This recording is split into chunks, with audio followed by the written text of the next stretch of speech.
PCs ask Father Randolph why he doesn't take the box to the Collegium himself. He will shift in his chair uncomfortably and say, I need to stay here and do what I can to keep the peace. I know that Leibniz and the Brotherhood of the Axe were extremists, but I had no idea that he would go this far. Brotherhood of the Axe? I feel like I'm missing an important detail here. That is their faction, the Temple of Arc, the Tutagen, the extremists. By extremist, what do you mean? Can you fill in the gap for me? I apologize. Human religions are. I actually think Siegfried actually succeeded on a check for this as well. I think you did succeed on that, and yeah, I'll do it out of character. Basically, take Christian fundamentalists but turn them into Oregons. They're also like you have the Tutagen Guard, which are no, sorry, yeah, yes, I know they're Knights of the White Wolf, but they are basically like in a circle of the Knights of the White Wolf. They are elite knights. There's something that I'm catching, but I'm not sure if my character would catch it. So, should I roll a intelligence check? If you want. Okay. Yeah. But Father Randolph's basically saying he needs to stay here and do what he can to prevent this mess from turning into a full-blown religious war. Fair point. Do what you can, Father. We'll try and get this. Try and get this thing destroyed. Okay, I'm going to voice my thoughts since I succeeded. You're dealing with extremists who resort to any method. That's the case. Would they not turn to corn for their war?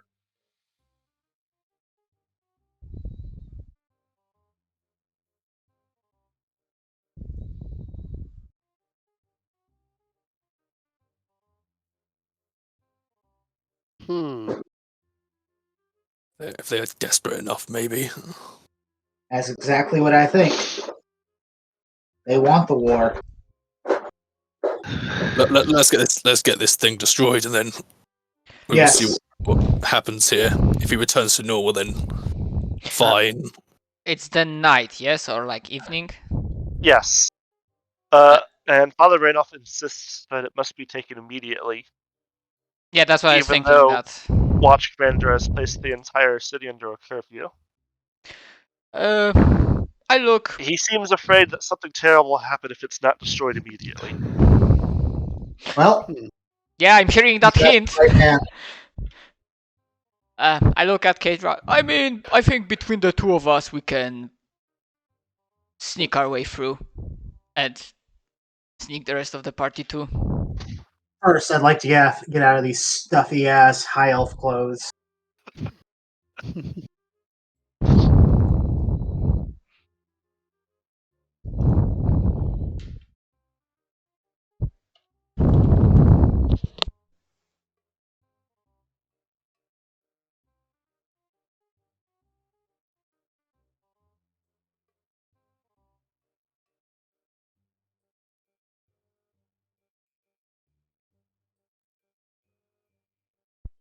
So I assume that enough time passed that we have our fortune points back?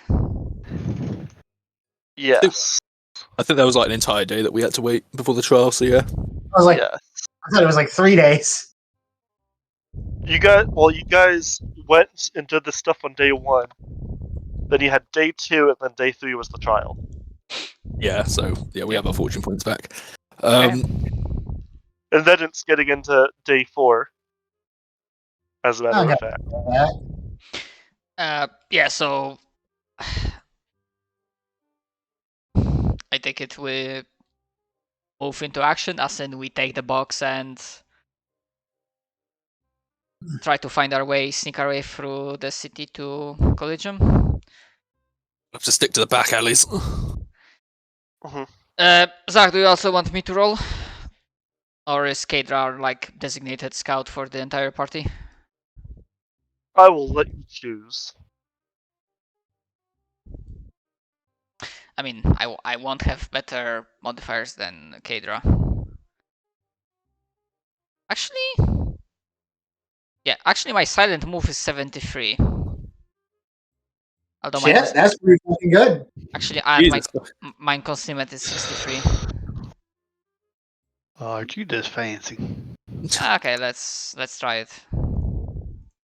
You got this. Okay. And concealment. Yep. Okay, so you two are scouting off together. Probably. Actually, why not let us carry the box? Not like anyone's gonna fucking see us. Don't tempt DM. Don't tempt DM. Yeah, there's all. Yeah, well, even then, Siegfried's not gonna let you two go out alone because it's too great a risk. I mean, my thought is that, you know, 2 scouting eyes are better than 1 to make sure that all angles are covered and nothing surprises us, nothing sees us, and that the Yeah. party is covered on that front. Yeah, I think Siegfried will take the chest because he's the most well protected one of the group currently. But he'll be relying on Rolf and Kadra for basically to try and keep him out of trouble.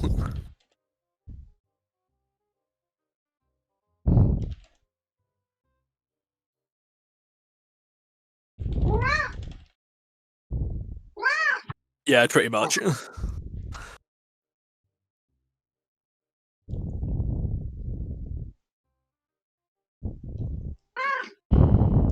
Yeah. Donut, Yeah. do you openly wear Sigmarite symbology? I'm gonna say yes. Well, I don't know actually. You should probably put it away.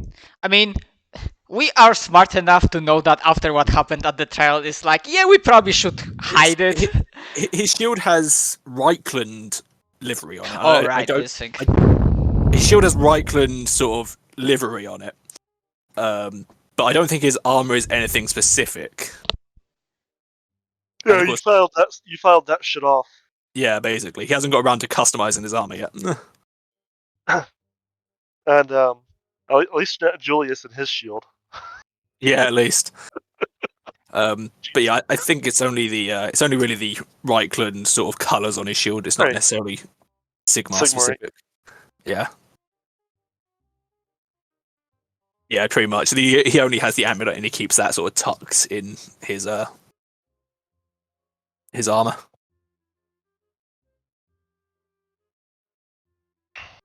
Let's see. Yeah, I'm not gonna have anything of Sigmar because Yes. So, traveling through, you are able to avoid most groups of people. From the watch patrol, members of 6, 2 with lanterns on poles, 4 with crossbows.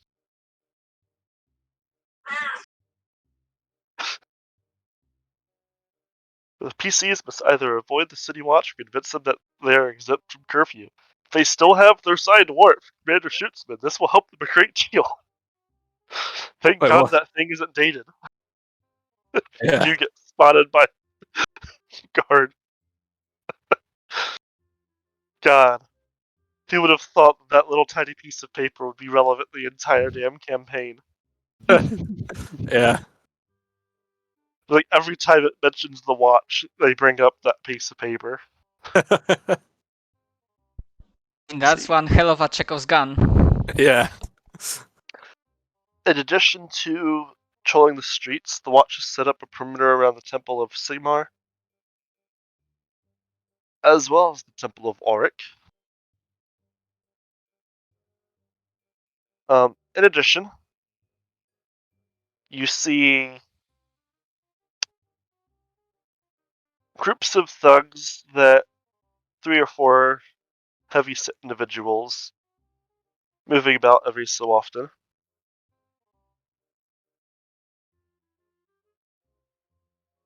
The kind that collect insurance payments, we'll say. On sharks. Because Organized mobs. they don't care about curfew. Yeah. Of course not. If any of them do see you, they don't bother you unless you bother them. I mean, yeah, one dwarf wearing a huge fucking axe, another full plate guy. Yeah, makes sense. I love armor absorption in this fucking system. I mean, thankfully, you are not going to the temple, so we shouldn't be that worried about the cordon. On a darker note,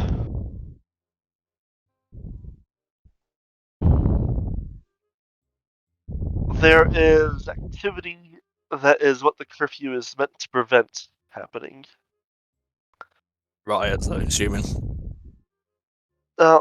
For the most part, it ranges from comparatively harmless things as walking past someone's house and seeing the word heretic painted onto it,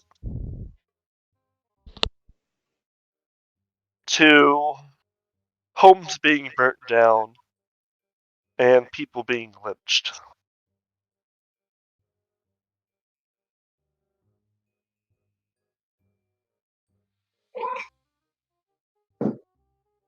None of it is active as you pass it, however.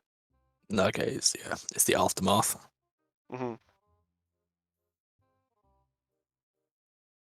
Some parts of the city, as you pass, the local residents have actually barricaded and sealed themselves off.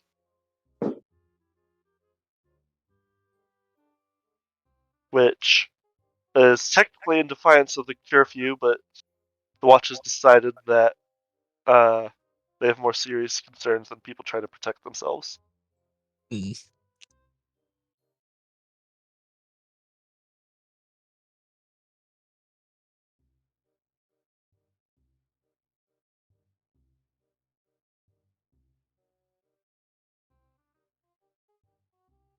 And one of these areas is, in fact, between the palace and the Collegium, so it will take a bit more of a longer reach to get around. Aha.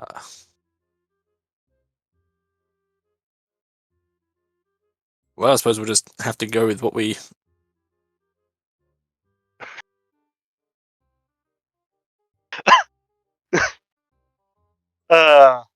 Fuck. Just mentioning the watch word coming up again.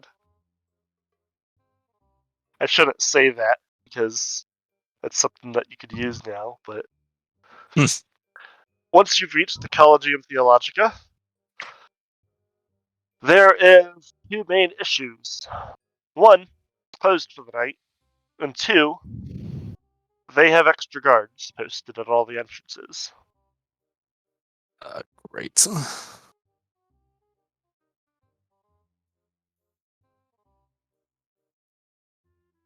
I'm debating whether or not the writ would work here. What's that? A signed warrant from the commander of the watch to go investigate something inside the college? No, that wouldn't work at all. Well, But this signed writ with very little details of what you're actually doing and when. Yeah, that's a fair point. Yeah, Plus, probably some of the guards might not be able to read. Yeah, there's that as well. Yeah, so Siegfried will just sort of get the writ out. Looking quite formal as much as a fucking hobo in full plate can.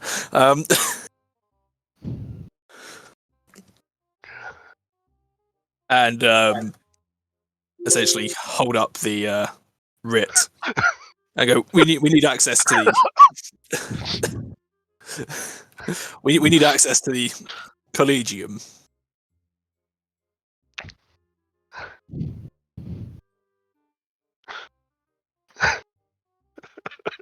Jesus.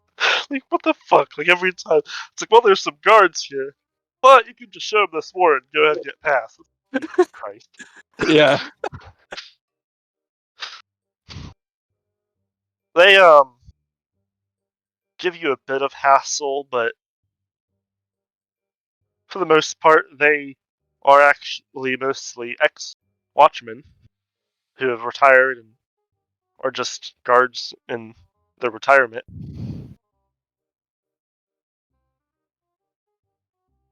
Nod and let you in. Huh? Before heading in, Sigrid is going to ask, have you seen Professor Albrecht Zweistein?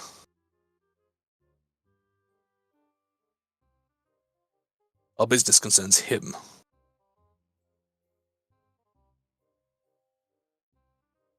I don't know exactly where he is.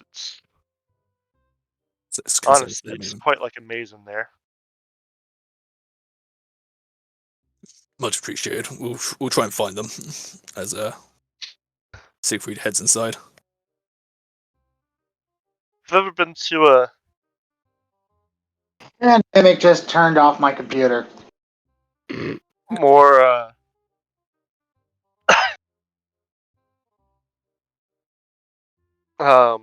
less well laid out office building or university? Yeah. Basically that.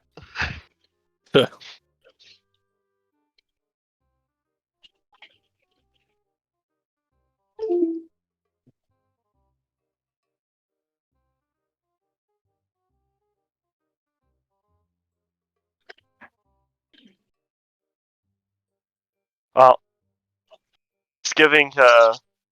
Here's a few more obvious things you can try to find him. The two big ones is read the signs or ask for directions. I guess if none of you can read. Yeah, I can't read, unfortunately.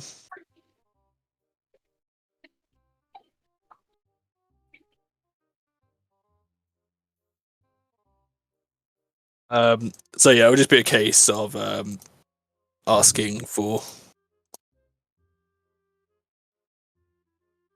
directions, I suppose. Yeah. The entrance hall of the Collegium does have a large signboard for the benefit of the doorkeepers, who are heartily sick of giving directions to new students and visitors, showing the location of the main lecture halls and the private chambers of the leading members of staff, and it does show where his apartments are, if you can read. Who here can read, out of curiosity? I don't think I can. Just everyone. Yeah, I know it's not going to be myself or Rolf because we're fucking peasants. It's like, there's a map.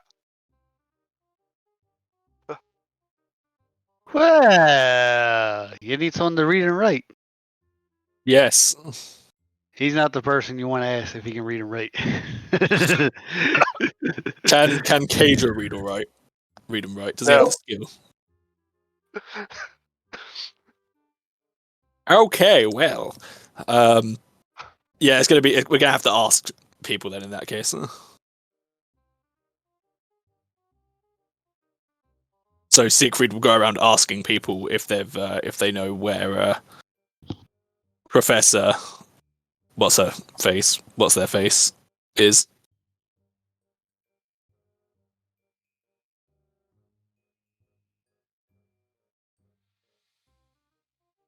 The one time we need Zagreus. Well, I say the one time we needed Zagreus because he can read and write.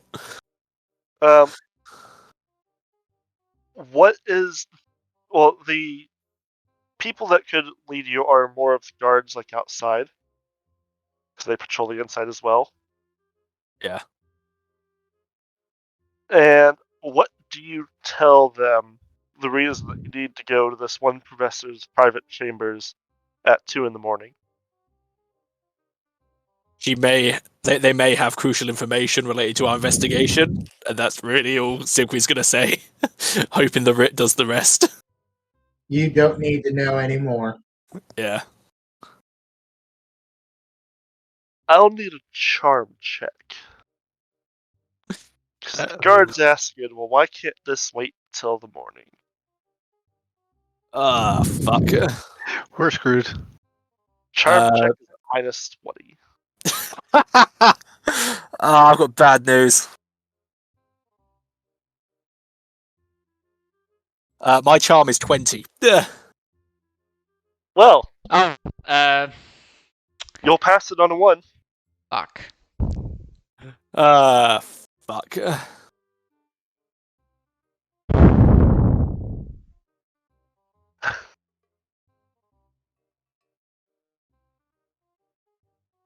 Hmm.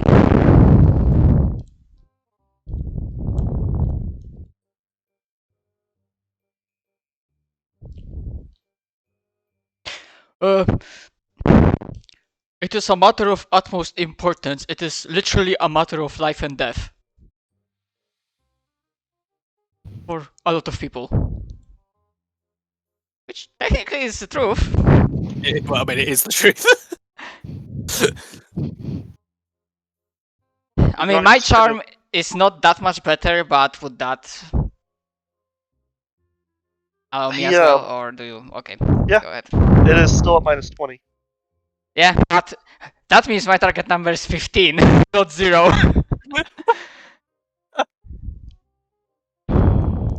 Minus 20. Fuck it, I'm spending a fortune point. Might not help, but I'm gonna give it a try. Yes! Oh! That's fucking He's good. sitting there, Wow. like he's sitting there thinking, Ah, fuck it. I don't get paid enough for this bullshit. well, he just kind of like holds up his fingers, like, hold on a moment, and he like heads into their little watch office, comes back out, says, "All right, let's go." Lead the way. And he will. Thank you. Very appreciated. And very specifically, as you guys are up and away down the corridors, you see him reach into his pocket and start pulling something out. It does appear to be made of metal, as it just kind of reflects the light. Okay. It is a flask, Yeah. and he just starts drinking.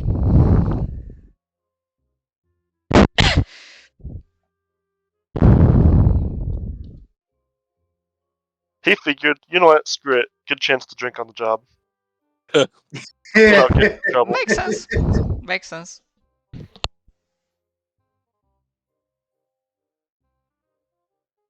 Just imagine how much alcohol the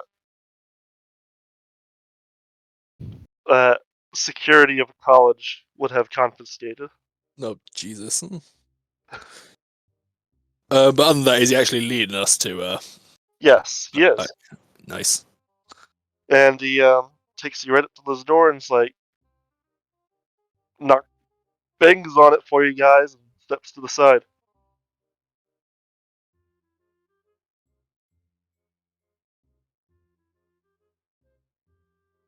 And in a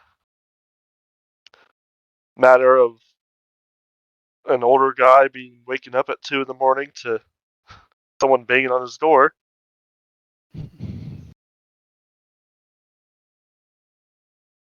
oh, never mind. He's 30. I mean, that's old in the Warhammer universe. Let's be entirely honest. That's fair. What the fuck? Here's a picture. Nice. Can only imagine what this is gonna look. Can only imagine what he's gonna look like. On a scale of 1 to 10, with 1 being the innkeeper, what do you think it's going to be? I'm just gonna go. I'm gonna go a fucking 10, just because I think it'd be a total fucking inversion. I mean, honestly, kind of. Really? But probably not the way you're expecting. Okay. No, that's no. Actually, that's about what I expected for a mage of the. He looks like a bright wizard. He's not a wizard. Oh, okay. He's a scholar. That's a fair point. Like his career scholar. Hello, Warhammer Einstein. Basically.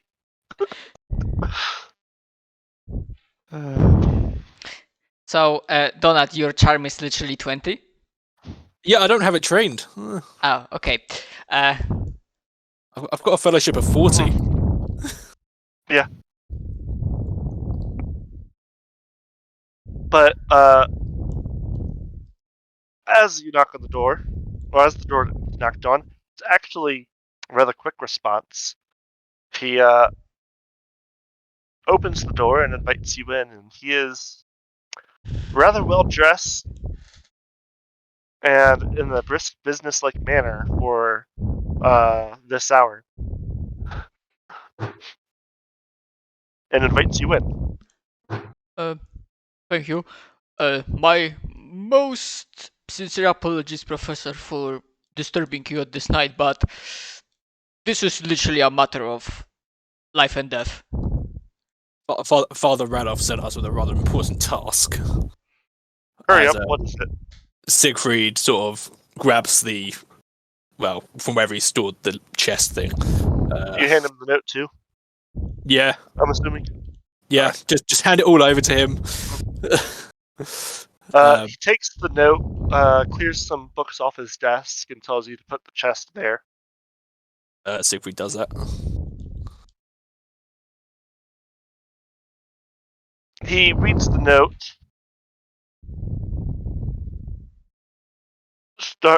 nods to himself, kind of looks at the chest from every angle, muttering to himself, pulls a couple books out, looks them over, and finally seems satisfied. It's probably honestly been close to half an hour of him just looking at the chest and books.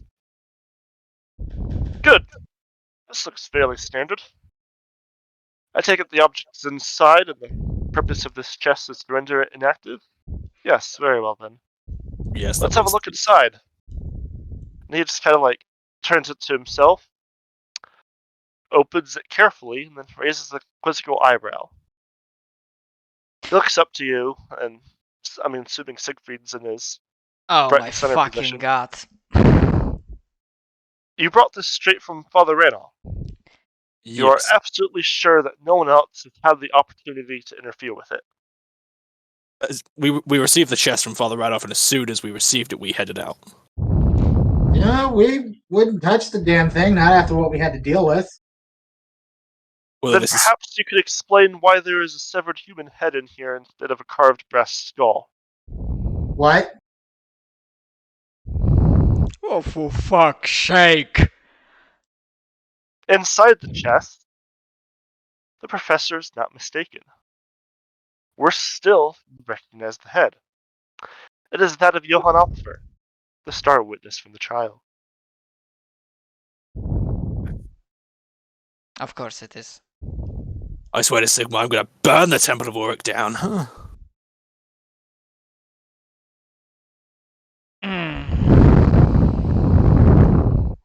The professor speaks up.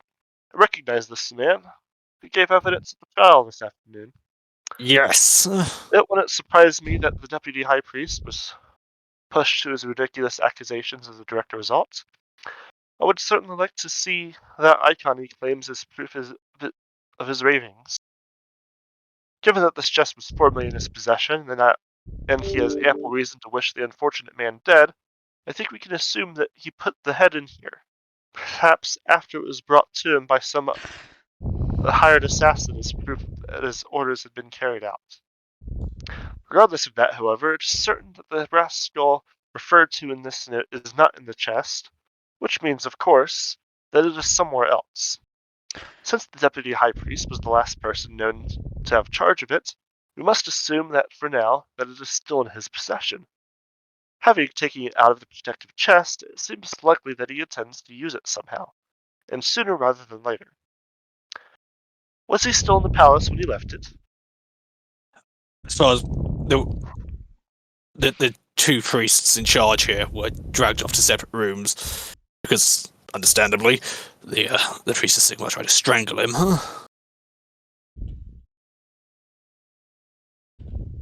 But yes, as far as I'm aware, they're still in the palace.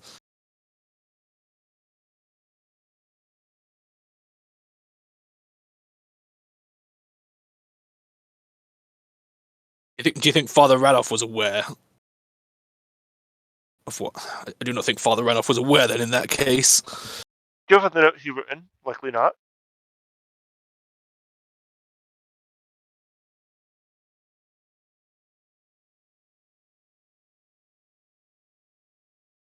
Short answer, it does not. But why would the PCs think to check the sealed box with the demon head on, with the demon artifact inside of it? Yeah, that's probably hand wave that way. But yes, as far as I'm aware, he's still in the palace. Oh, yes. Well, you said the brass skull is in here. Let's check to make sure it actually still is. Wait. Fuck. If the skull is directly out of the box in with Leibniz, then Father Ranulph might be in danger either way. Also correct. We need to head back to the palace. Good job. And that is where we'll leave it off. I almost felt like just doing soap opera style, leaving it off with you guys discovering the head. But you guys would still be talking about it afterwards, and so I figured I'd add the professor's tidbit in. Makes sense.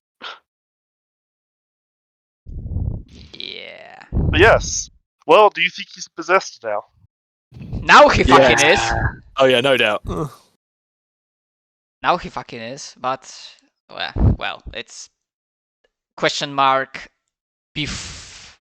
Hey, actually, good cut, because I didn't realize that these weird stuff with Leibniz started happening after we brought the skull. Or maybe... I will say...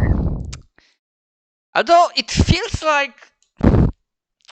I feel like I'm missing something, and the seeds for that, it was foreshadowed earlier. Well, it was said that there was a demon in the skull. But yeah, I mean... It might be the case of like, yeah, Leibniz was a power-hungry, like, extremist, as we found out that he belongs to like extremist faction, and basically the skull pushed him over the edge, like, exasperated his natural characteristics. Yeah, I might like to add that the Order of the Axe are staunchly anti-Sigma, right?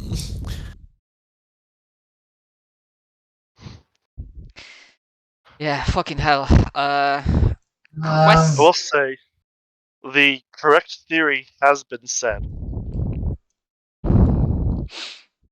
Yeah, it's like... I mean, if we don't find the answer in-game after we finish the adventure, I will probably ask like, hey, were we right or not? Or maybe we'll probably find out after we... I'm just putting 2 and 2 together. I got a feeling we're gonna end up fighting a demon host. Fuck! Considering what was happening to Griffon when we were escorting the skull back, the impression that I'm getting is it basically plays on people's desires. Griffon wanted to essentially was pretending that he was like some sort of hero. So it's more than likely it basically amplifies a person's characteristics as opposed to possesses them. Oh yeah, amplifies. That was the word I was looking for.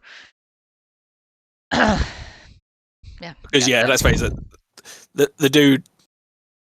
Yeah. Yeah. Plus, it's like nice chaos trick of like, oh hey, we didn't just straight up corrupt you. We just took your characteristics and twisted them. Actually, no way. That's a like straight up chaos playbook. I'm not sure if it's Fan Fantasy's version, but like 40k it's like stated that Korn was, battle, like maybe bits of honor and like, glory, but that was corrupted into bloodshed. Yeah. So XP. Yeah, I was going to ask about that. 200. Oh, Ooh, we're double dipping today, boys. nice. As we are approaching the end of the book. Well, Huh, okay. I am currently gated. I cannot advance no more. Fuck it, bitches! I mean, it would be fun to take Master Gunner after firing a single shot and Rose being like, oh yeah, I can figure out how how to reload this bitch. Man, I remember that feeling of being gated. It was not a nice one. I mean, what happened this session that could make As sense? we are entering chapter 8, the last chapter of the book. Dun, dun, Uh-huh. dun. The truth will out. I mean, yeah, we now have enough points that we can like see most of the picture. Although, okay, apart from the painting, the icon. Am I misremembering? Was there something else stolen that still haven't showed up yet? Or already all the items have... All the items have shown up. Okay, so... The icon had its frame and was stolen. You found the frame, but not the icon, and now the icon has surfaced. Ah, so only those, because I had a feel... Oh yes, I was misremembering. I thought it was like more, but no. Okay. There's a couple things that might not come up, but if I tell you now, would be spoilers. Yeah. Makes sense, makes sense. I mean, it still feels like there was something like in this adventure. There's like a plot point that was just left, and maybe in like the far future. Partly, I don't actually know where it comes from because this is book 1 and Path of the Damned. Yep. But it mentions that, in fact, the characters came from somewhere else and were in fact the ones to originally recover the icon and give it to the Temple of Sigmar. I am going to grab my final dodge blow, I think. But like, I have absolutely no idea where that part of the adventure is at in the first place. Never mind the fact that I wouldn't use it anyways, because you guys weren't doing that. So. Yep, makes sense. But it's like, well, where the fuck did they? Like, where's that adventure? Probably like mostly thinking about that like Skaven, because I thought that the Skaven thing was going to be slightly larger, and in fact for now it seems like actually it was only that one assassin, like plus some couple of mooks. That is in fact the thing that I was talking about that has just been kind of left behind. Oh yeah. But if I tell you, it will be a spoiler. Oh yeah, okay, that's perfectly fine. Okay, so I was actually fuck it. For passing that charm check towards the end, one advancement is gonna go towards charm. I have increased my intimidate to as much as I can advance it. Siegfried now has an intimidate of 76%. He's a scary boy. I'll be right back. Yeah. If he uses physical force, which is like strength, he's 76. If he uses like just words, it's 70%. What is your fear rating without the illusion of normalcy? Fear 1.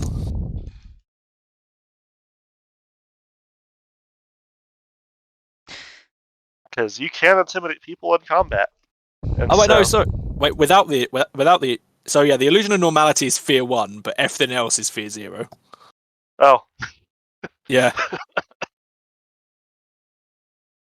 So I guess that fear 1 is more the fact that you're fighting them and oh shit, he's a mutant now. Yeah. Well, the only thing they see is that he has a sudden, like, luscious mane of hair. But I imagine that'd be pretty fucking startling, so. But just the fact that it's Actually, wait, he's obviously a mutant. Yeah. And putting intelligence, so now I'm intelligence 35. But yeah, Siegfried now has an intimidate of 76%, which I'm going to call it a bestiary. I'm 99% sure means that he's scarier than a lot of the creatures, technically. Anyone got like 40 gold I can borrow? Yeah. Yeah. Because otherwise, I'm fucking gated. I think you have money. I have 203 and need like 240-ish for best crafted leather armor. Right. Donut, that's do you good. want to split it? 20 Yeah. from you, 20 from me? Yeah, we'll split. Yeah, we'll split it like that. So have 20 gold from Rolf, 20 gold from Siegfried. Yay! I'm no longer gated. So I don't remember the last time we gave you guys money was, but It was basically when we, I think when we got paid for helping the guard captain. actually, I think you got paid by Randolph when you brought the skull back. Oh yeah, Probably. yeah. I think we did. Yeah, I think we did. Then Leibniz set you on your way to deal with the siege cult. So get this. Aside from the fact that the dragon ogre has the frightening talent, on a raw percentage number, Siegfried is more intimidating than a dragon ogre. Noise. With or without careers. It's without the quiz. I'm quite literally just looking at the bestiary. Fair enough. They have a base intimidate value of like 75% because of their strength 55. Then 2 advances, basically, well, 3 advances.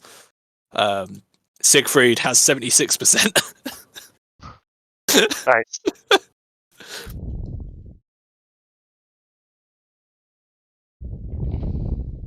I don't know what fucking. Yeah, that's nice. I don't know what fucking sense that makes, but hey. And it's 200 to enter a career, yes? And 100. It is 100 to enter a career that you have had a career exit for, or it is 200 to enter a new basic career. Oh. I got 4 more points to spend. Yeah. To enter an unrelated basic career, it's 200.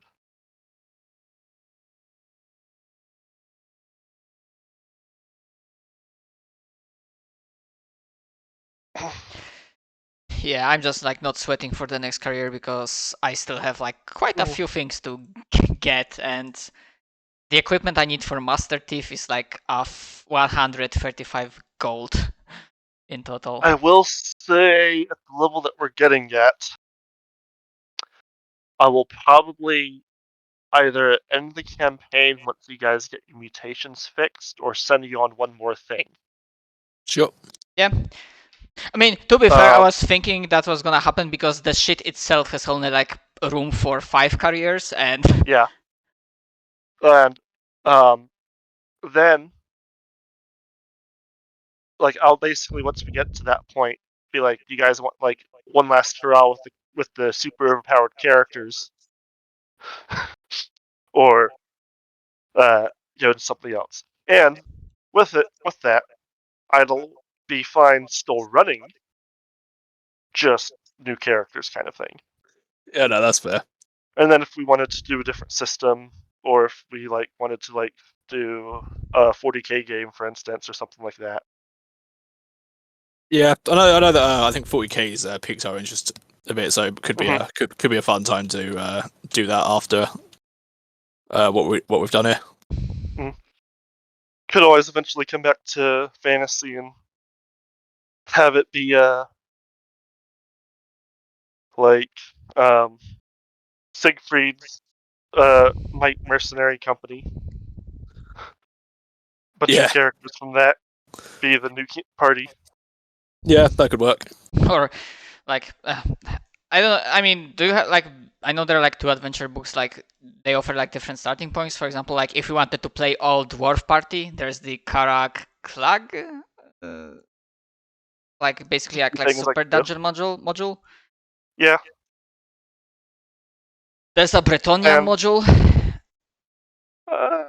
Yes, it is dealing with Musalon. Yeah. So like we could make it related to the party. We could just do other things in the Warhammer Fantasy world. I could dig around in some of the other editions to look for other places. Like if we wanted to do Lustria, I don't know if like 4th edition has that kind of stuff. We could do 4th edition, which also has Foundry support. Yes, it does. And I just like, I mean, it is learnable. It's not like, but definitely it is. I'm not gonna say it's super complicated, but it is slightly more complicated than 2nd edition when it comes to Yes. like XP advancement. That's kind of like what I like about 2nd edition is like it's actually really simple. Yeah, yeah, it is. Oh yeah. Like the most difficult part is like the like combat with toughness and armor and hit locations and that kind of stuff.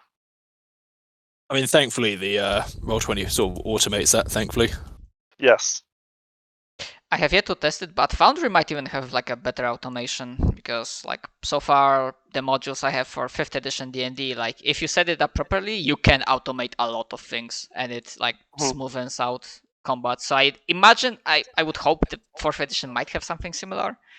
Well, I don't think from what's been discussed, I think Foundry has 2nd edition. No, fourth, yes. But Yeah, they might have some automation for this. Like there might be some options. The XP and talent and stuff is also kind of automated. So the big thing is in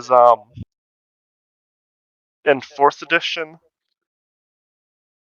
hopping careers is more difficult. Yeah. So like, say for instance, like, say you start as an herbalist, you're still going to be like an herbalist at the end. It just goes from like herbalist to like master alchemist kind of thing. Yeah. Kind of idea.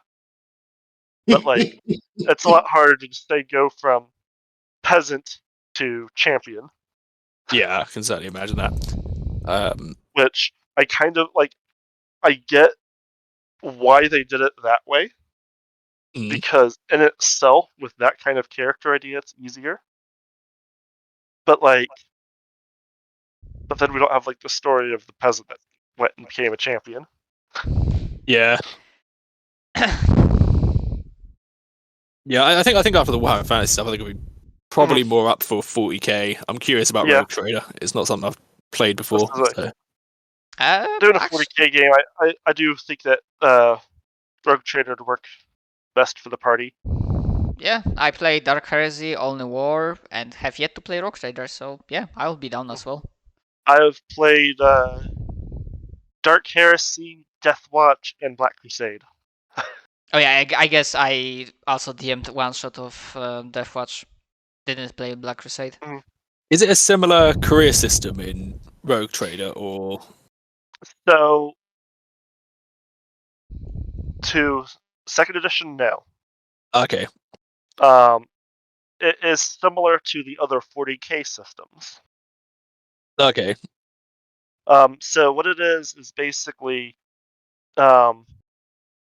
generalized between the different systems. You have background, homeworld, and role is what I think they usually call it. Okay. And like, for instance, Death Watch trades out homeworld for chapter, for instance. But it's that kind of thing. And so your background is what you did growing up. Yeah. So it's anywhere from street thug to administratum clerk to Astra Telepathica. Yeah. Your home world is your home world, and it gives you increases stats by a couple points usually, and gives you, like, say if you're from like a shrine world, you might get high gothic instead of just low gothic, because everyone starts with low gothic. Yeah.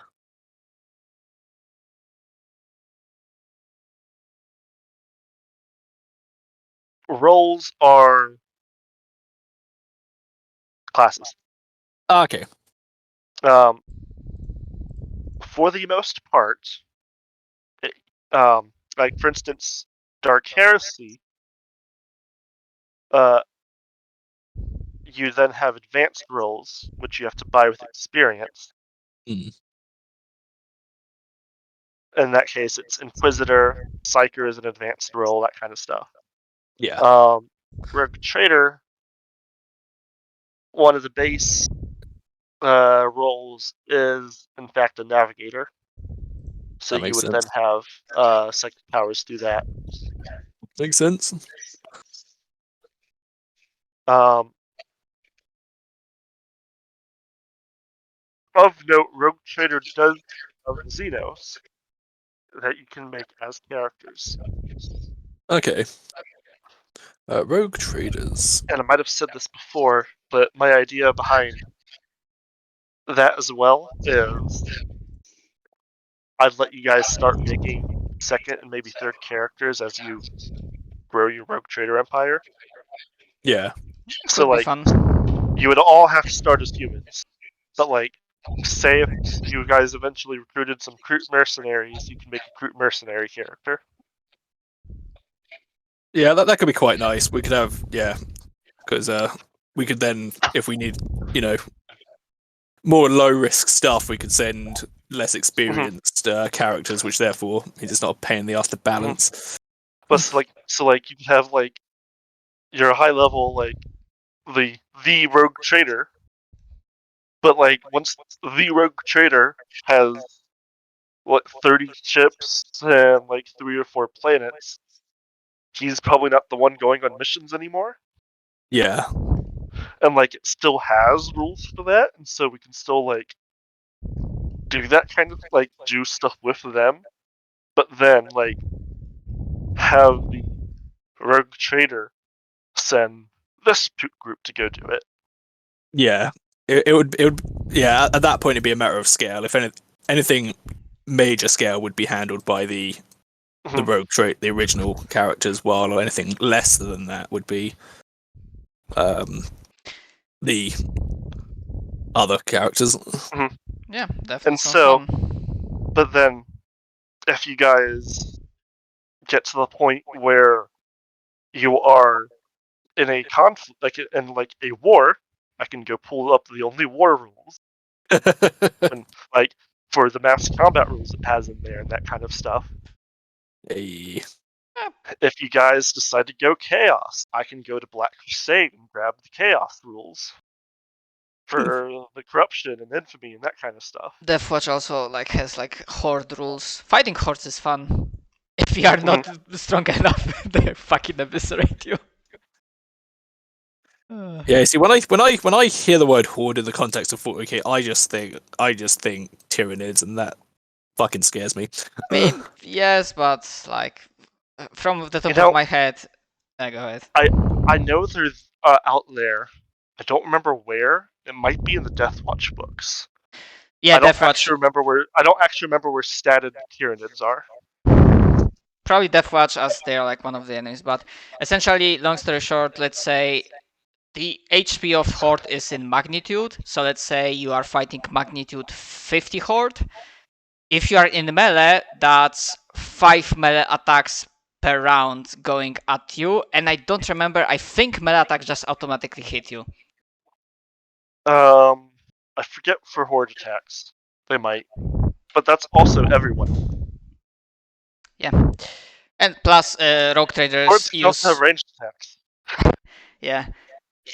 Plus, Rogue Traders use profit factor, not from Geld. Basically, they operate with so much money that, you're using profit factor as a matter of scale. Well, none of the systems actually use money and credits. Oh, right, because, the requisitions and whatnot, if you're like... Yeah, because it's requisitions with infamy or whatever similar. There's a stat each one of the systems has for that. Yeah, that's basically like a chance that your ship, that the place you're going to, has it or not, and whether or not you actually have enough funds to do it, kind of thing. But like, for instance, the Black Crusade, it's the same stat that you use to get a bunch of guns as you would to try to, say, recruit 100 to 1,000 people. And it's just kind of flavored as how much force you have to get what you want. Both in any kind of power that you have, from physical to political.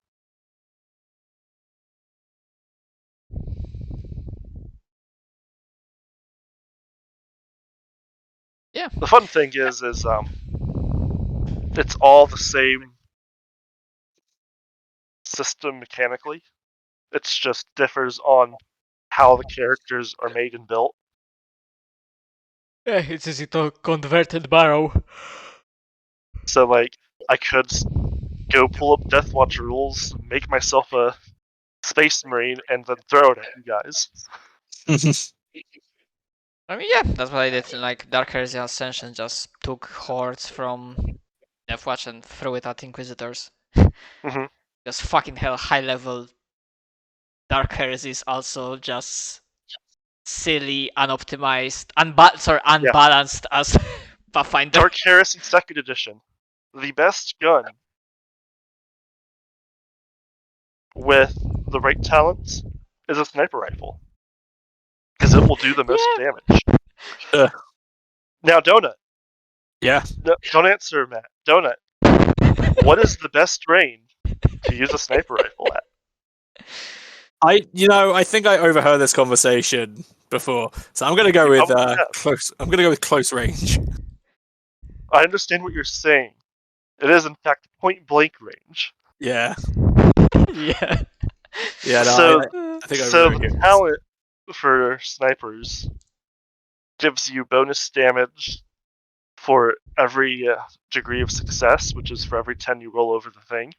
And I'm gonna assume that a point blank shot lowers the And a point blank shot gives you plus 30. Yeah. Yeah. On top of aiming bonuses. Jesus Christ. Which you can also get bonuses to from that talent, I think. So it's like, so you're sitting at plus 50 to hit as you're just shooting this guy point blank. Jesus Christ. But if you think about it, that would probably actually really fucking hurt if someone shot you with a sniper rifle. Like, I think it's up to 30 feet away is point blank range. Oh yeah, Might be a bit less. Could fucking kill. Exactly. Like, it actually would, in fact, be that effective.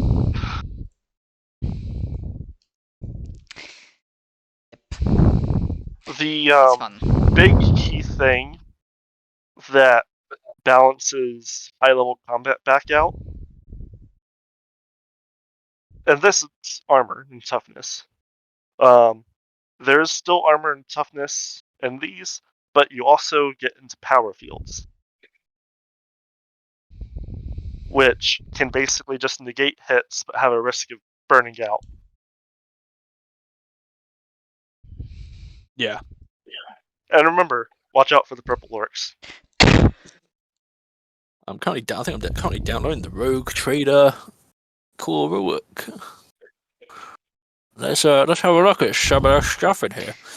Given the fact it's too hot. Oh my! I can see why it's 245 meg. Jesus fucking Christ! Yeah, those books are large. The fuck it. Which one?